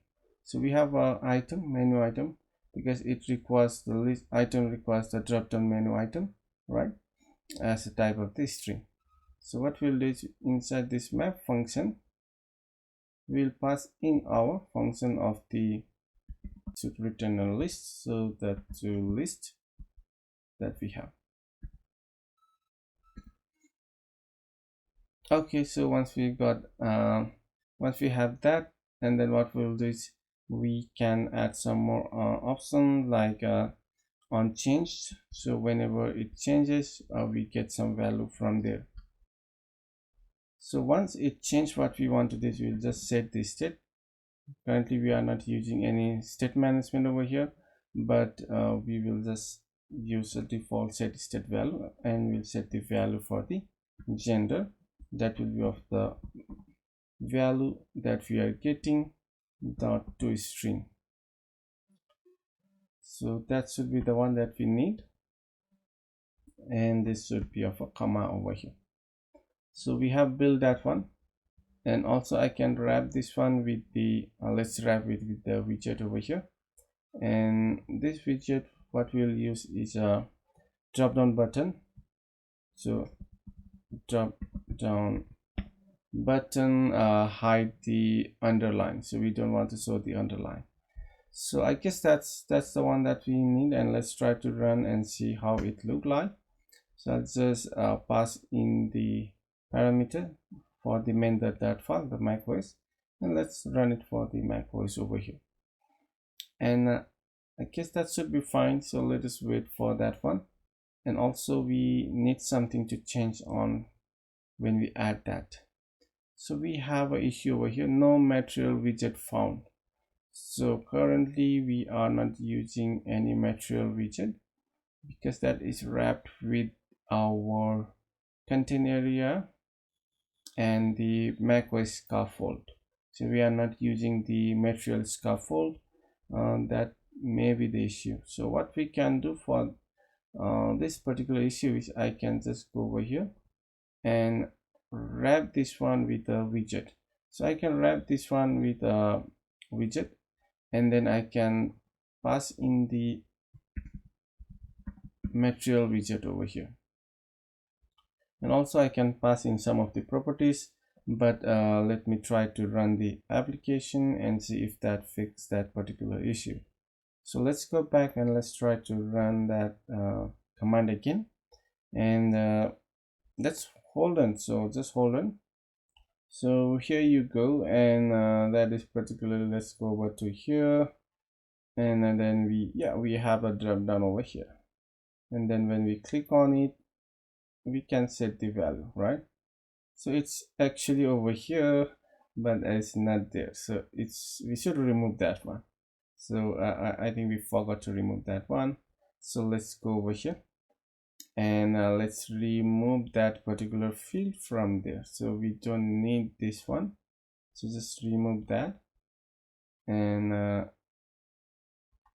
that should be fine, right? So just arrange it properly. Okay, so we got that removed.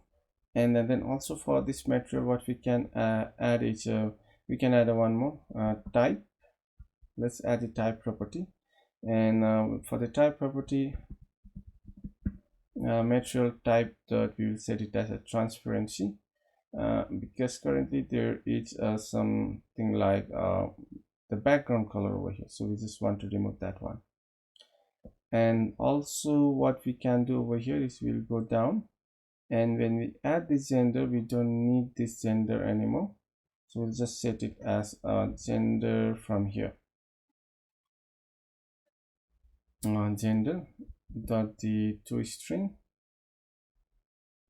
yeah, and then we'll just go on to the top over here, and for this form, I guess we will wrap it with the padding. So for this one, let's wrap with the padding of the edge insect to all. I guess it should be fine. So I guess that should fix our issue for the padding as well as for this one. So let me remove that, and then I can just go and run it one more time. So let's run the command one more time,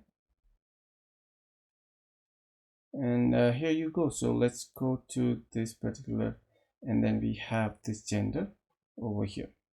Now we have a gender over here, and looks like that still haven't gone that particular highlight, so we need to see how we can remove that one. And let's try to fill in. So currently, let's go back, and then let's see, we have a 12. Let's try to add a 13 from here. So first name, let's say test 13, and then we have a last name as demo 13, and then let's for the gender, we'll just select the other, and email, so let's say demo 13 at gmail.com, and then we have a phone, just random number, and then address as demo 13 address. Let's try to save this, and let's go back. So currently we don't have the reactive way of handling this particular data, so I guess that to get that data, we just have to restart our application. So currently we don't have any reactive way for that. So here you can see that we have added that particular fields or the row, right? The test 13. So that was just the one that we have added. So I guess that's all for this lesson. Let's meet up in the next one. Till then, have a great day. Okay, so the next thing that we would like to do over here is for this gender, we would like to increase the width to the half of the screen, and also that will move this email to the right hand side over there. And also we would like to add some of the padding or the space on this particular row, right? So we have a two field in each row, and then we will add some space or the padding over here. So let's do that, and let's go back over here. And first of all, I'll just go to my gender section over here, and for this I have a drop down button hide underline, right? So I'll wrap that widget with the container first of all, and then I'll just set the, let's set the width first of all, and with media query I'll be using dot of the context dot the size that I have, and then I'll use width. This will give me the full screen width, and I need to divide it by the half, so I'll just use a 2.5 over here to divide it to the half of the screen. And then I will get the height also, and I'll have just for the height I'll set as a, let's say, a 24 or something. And then I also can set the decoration.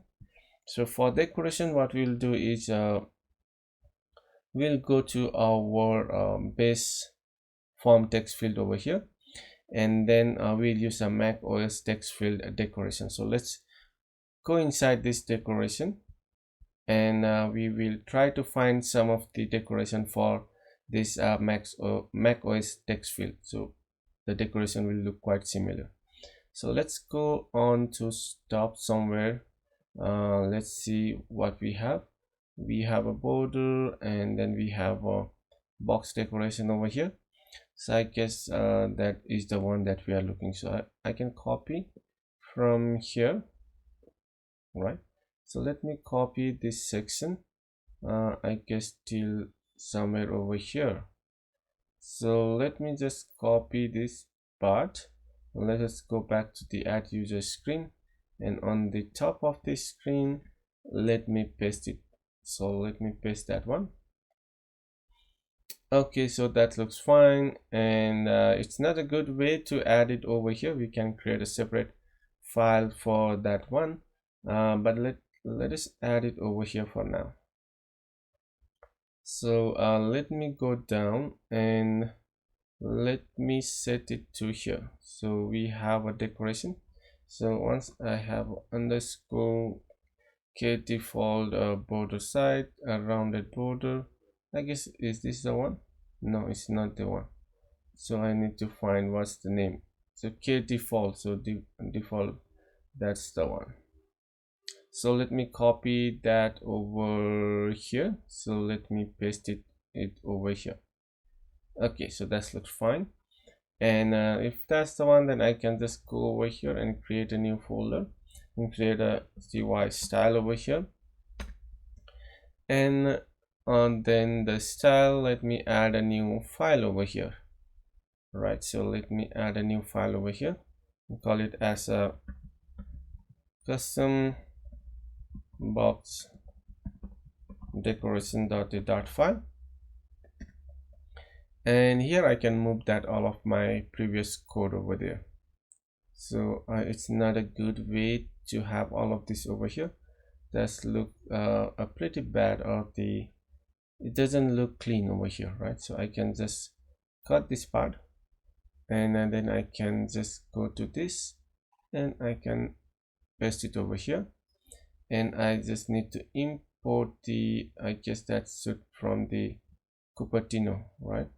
So let me import all of these missing field, and so here let me go and Flutter Cupertino, and I guess that should fix that issue. So yeah, so we don't have any of that issue. And then I will just go over here, and let me see if I can import that. Okay, it doesn't, it's I think by default it's already imported, so we don't have any issue over there. And let me clean it out a bit, and then what we will do is we can go and add this space to our row, right? So let us go and go to the row section, and in this row we need to add a space. I guess I should have removed that previously, but it was my mistake. So let's do it again. So I'll just copy this part. Let me copy only this one, right? So I'll just copy this part and just paste it over here, and that should be of a width. It should be of a width, and then that's it. So I'll just copy this part again, and let's go down and add it between this email over here. And after that, let's put it one more time over here, and that should be fine. Hey, so it should be somewhere here, right? And let's go and run our app. I guess that should fix all of our issue, and the UI will be much cleaner. So let's wait for it. And here you go. So let's go to the add screen over here, and in the add screen, yeah, now you can see the UI is similar to the what we have for the text field, and that looks better over here, right? So we get the similar UI as of our text field over here. So that's all for this lesson, and we'll meet up in the next lecture. Till then, have a great day. Let us continue with our lesson over here, and we will try to add the launch configuration for our VS Code, so we don't have to type a run command every time. So if you go to this particular documentation site over here with the code.visualstudio.com with the doc and the editor and the debugging, and you see the launch configuration for that one. And here we will see a lot of the launch configuration over here. We will just scroll down, so you can see that using that we can have a run and debug view. And let's just go and copy some of the launch configuration from here. So I guess we don't have for the Flutter, but let me see if I can find it for the Flutter somewhere over here. So let us go down and try to find the configuration that we can copy. So I'll just copy this code. I don't see any configuration for the Flutter. It's for the node. Just copy that. I guess I'll just copy the from here. So let me copy this part, and let's go back to our project, right? So let me open the project from here, and then let me close this one. And let us go to the root folder over here, and in the root folder I'll add one more folder over here, and I'll call it that .vscode, right? So I'll just create a .vscode folder over here, and inside this I'll add a new file called the launch.json file, and I guess that's a spelling mistake over there. Launch.json. So here I can just paste that whatever I have copied from there, and we will try to edit it. So version 0.2.0, that's file configuration, and inside that we have the type. So it should be type of the dot file that we want to run, and request each launch, that's correct. Name, let's say this is for the our configuration, so Flutter, let's say it's of the dev. And then the program, we can just remove this one. We are not going to use a JS, and here we can set our program, so it should be of a lib, and the MacOS underscore main.the file that we have, so we'll just set it over here. And args, we can provide some of the argument over here. So current argument that we are usually provide is I guess that's a -d for the desktop, and also I can -d macOS, right? So that is the current argument that we pass. And this one I guess we don't have for the Windows. And so we have a type, request, name, program, and the arg. And if I go to this particular configure run and debug over here, now I can see that I have the Flutter dev, so which is this particular configuration, right? So Flutter dev, and or Flutter, I can just call it as a Mac OS, right? Flutter Mac OS configuration. So you can see you have that configuration over here. Once you select it, you can just click on this run button, and it will run your, as you can see that it's launching your application over there. And so I guess that's the error or something, that it did not run our application correctly. So it says it got exited, so no supported device found, with the matching Mac OS. So I guess this configuration is not correct. So let me try to have a two configuration, so two arc over here, so different over here. That's T and then comma, and then we have a Mac OS again, right? So let us add that one. And once we add that, what we will do is let us try to run our configuration one more time, and let's see if it can run. Okay, so looks like it's trying to run it, and let's wait for a bit. Okay, so now we can see that we don't have to type that command every time, and our configuration is working fine. So you can see we can close it and we can again run it from here. So you can just add this configuration, and the arc is should be of a two. One is -t and the one is of the Mac OS over there. So that's all for this lesson. We'll meet up in the next one. Till then, have a great day. Let us continue with our lesson over here. So the next thing that we want to add is a drop down menu over here. So for that, let's go back to the home screen over here, and we have a toolbar already added over here. Let's go down over here, and we'll add a new toolbar. So toolbar, and that should be of a pull down button. And once we have that, it takes some of the parameters, so we need to provide that parameters over here. And first, so we let's try to arrange it properly first of all, and that should be fine. And for that, we will need to provide the label. So label is a string, so we'll provide, like, let's say export, right? And then we have icon, Cupertino icons, that we have, and then that we will provide as ellipse. Let's provide as a circle, and then we have items, that is a list, and this list is a list of the macOS pull down menu, right? So let's go over here and macOS, let's say macOS pull down menu item. Let's take that one, and over here let's try to arrange it properly. So let's fill in some of the properties that we need. Let's say we need on tab, and we will need to have a label, right? So let's add that one. So first of all, let's add a label, and it's a string. So let's say PDF, and then we have a title. This is comes, let's say, for text, and we'll just set it as a PDF2.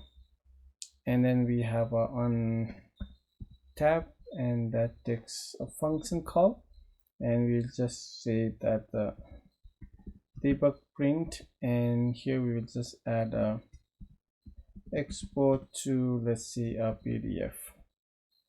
And this is the first item. Let's have a few items over there, right? Just copy that one, and I guess that what I just did, I guess it should be off over here. Just copy this one and paste it over here and here. So we have three, and this one will be like a Excel, and let's say this one too as a Excel, and export to like Excel over here. And for this one, we need to have, let's say, a image or something. So let's set as a image and export to like image over here. And I guess that should be fine for this, and we just need to restart our application.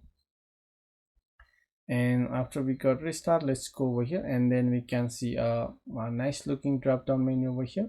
We have a PDF, and when we click that, you can see that export to PDF is, and that debug is print over there, image, and that's look quite native to your native macOS UI, right? So I guess that's all for this lesson, and we'll meet up in the next one. Till then, have a great day. Let us continue over here, and the next step that we want to do over here is to add a search field over here. So let us remove this text widget over here and add a search widget over here. So for that, let's go back to our macOS main.d.file over here, And what we will do over here is we will replace this one, and also we can replace this const over here, and we will search for the macOS search field, right? So we'll add that one, and we can add some of the parameter over here. First, let's say a placeholder, and we can just say search something over here, and then it has a default some of the parameters, like for placeholder it has a search, and let's take something like the list of the results, so search results item. So what we'll do over here, it should be of results, right? So it takes a list, and also after that we have something like on results selected, so that will be whenever we get a selected value over there. So for this one we will just say we get a value over here, let's say a value over here, and then we just can debug print that, and let's say a value value dot toString that we get, and here we get the results, and in the results let's add some of the item, let's say like something like the apple, and then we have something like a boy, and let's see cat, and let's see dog, sorry, it should be on the dog we have, and let's say we have egg over here, should be inside the comma over here, and then we have a egg, let's say we have a fish, and then we have something like therefore let's have a fish, and then I just say ball, just a double b for ball, and this will return the something search result item for us. So for that, what I'll do is I'll just map this list, and then from here I'll just return the search result item that we have to return. And the search result item, here we will provide the key that we need, so it should be of a type of the E that we have, and then I have to return it as a tool list over here. Now once we have that, what we'll do is we'll run our application one more time, and we are getting something error over here. It has a flex, but incoming consent are unbound. So I guess let's go back to our main over here, and I will remove this one, so row is not required over there. That means, so that's the row, that row is causing us the error.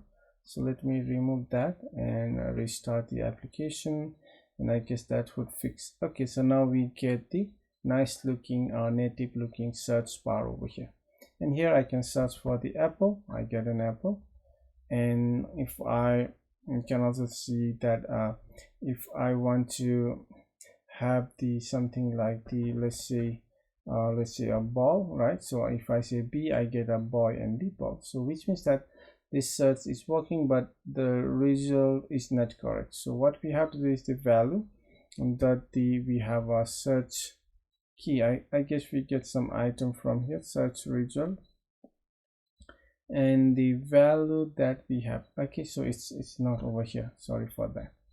It should be over here, the value that we are getting. So it should be value dot that we have a search key, right? And then we will try to rebuild this app, and let us go back over here. Let's try to search for the apple first of all, and if I select that, I get an apple, and if I select something like a cat, I get a cat over there. And also you can set some of the like we have option like max line, max result to show. Let's say max result to show, it takes an integer. By default it's a 5, so let's say how many results you want to show. Let's say if I want to just show a result of a 3, I can just set that one, and I can restart the app. And let's go back to the app over there, and once we have that app, if I just say in the Apple, I will just get a 3 search result over there. So that's all for this lesson. We'll meet up in the next one. Till then, have a great day. Let us continue with our lesson over here, and the next step, what we will do over here is we'll add one more menu item over here, and when we click on that, we want to show and hide this particular sidebar. So let's go back to our let's say home screen over here, and in the home screen we have already a toolbar, and I can just copy this part. Let's copy this one, and let's paste it below over here, and here we'll just label as something like so and hide the sidebar, right? And currently we are not showing the label, that's okay, and we just need to change the icon. So icon, let's say something like a shuffle or something, like, so you can just find some good icon for that. And then on the tooltip, let's say show and hide the sidebar, and then we will just tilt all of this stuff. And then on pressed, what we will do is we'll just don't want to navigate to the another screen.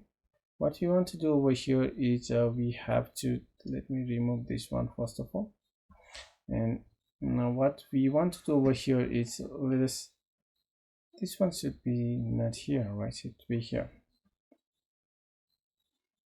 and here let me go inside this, and let us give MacOS Windows scope. So we need a Windows scope over here, and Windows scope, let me take dot of the context that we have, and with this I can just give something like toggle the, so dot the toggle the we have toggle the sidebar, and that should be fine. So you can see that it takes it is embedded in the macOS window and available in the widget just below it in the widget tree.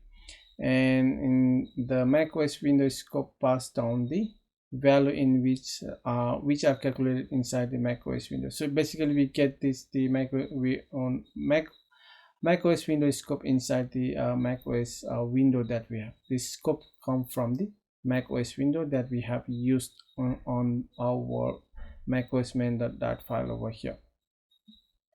Right, so we get it from there. So once we pass the context, and we can show and hide the toggle that particular sidebar. So let's try to run this one, and we will just go to that particular over here. We have a shuffle button over here, and let's try to do that. Then we can show and hide the sidebar. So that's cool, right? So now we can with the button click, we can either show or hide the particular sidebar that we have. So let's meet up in the next one. Till then, have a great day.